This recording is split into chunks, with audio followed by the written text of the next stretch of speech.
বন্ধুরা, তোমার ফোনের গুগল প্লে স্টোর থেকে তুমি তোমার এমবি 50% বাঁচিয়ে নিতে পারবে এবং তোমার ফোনের ব্যাটারির চার্জ হচ্ছে 50% বাঁচিয়ে নিতে পারবে ছোট্ট একটা সেটিং করে। সর্বপ্রথম গুগল প্লে স্টোরটা ওপেন করে নিচ্ছি। গুগল প্লে স্টোরটা ওপেন করে নেওয়ার পর এখানে প্রোফাইল ফটো আছে, একদম ডান দিকে কর্নারে প্রোফাইল ফটো আছে। এই প্রোফাইল ফটোটা একবার জাস্ট ক্লিক করে দিচ্ছি। ওখানে ক্লিক করে দেওয়ার পর এখানে দেখতে পেয়ে যাবে ওপরই একদম ম্যানেজ অ্যাপস অ্যান্ড ডিভাইস বলে একটা অপশান। ওই ম্যানেজ অ্যাপস অ্যান্ড ডিভাইসে একবার জাস্ট ক্লিক করে দেবে।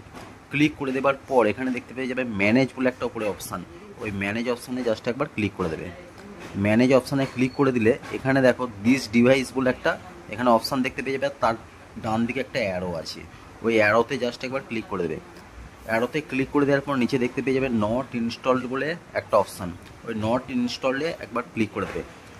নট ইনস্টলে ক্লিক করে দেওয়ার পর এখানে অনেকগুলো অ্যাপ দেখা যাবে। এই অ্যাপগুলো কিন্তু তোমার ফোনের মধ্যে নেই, তোমার ফোনে আগে হয়তো ছিল, তুমি ডিলিট করে দিয়েছো, কিন্তু এইগুলো পুরোপুরি ডিলিট হয়নি এখনও।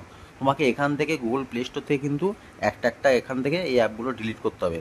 এইগুলো তোমার ব্যাটারির চার্জও খায় এবং এমবিও খায়, যার জন্য কিন্তু তোমার ফোনের চার্জ বেশিক্ষণ থাকে না এবং ফোনের এমবিও খুব তাড়াতাড়ি শেষ হয়ে যায়। তোমায় কী করতে হবে, এই বক্সগুলোতে একটা করে এইভাবে ক্লিক করতে হবে।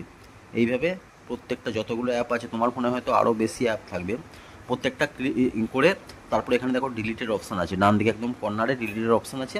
ওইখানে ক্লিক করে দিলে কিন্তু সব জিনিসগুলো রিমুভ হয়ে যাবে, এগুলো থাকবে না। তারপরে দেখো আবার ডান দিকে গেম বলে একটা অপশান আছে, এখানে গেম বলে একটা অপশান আছে। ওই গেমেতে জাস্ট এবার ক্লিক করে নেবে। আমার এখানে একটাও গেমের অ্যাপ নেই, তোমাদের যদি থাকে এইভাবে কিন্তু ডিলিট করে দেবে, তাহলে কিন্তু তোমার ফোনের ব্যাটারি এবং এমবি দুটোই কিন্তু সেভ হবে।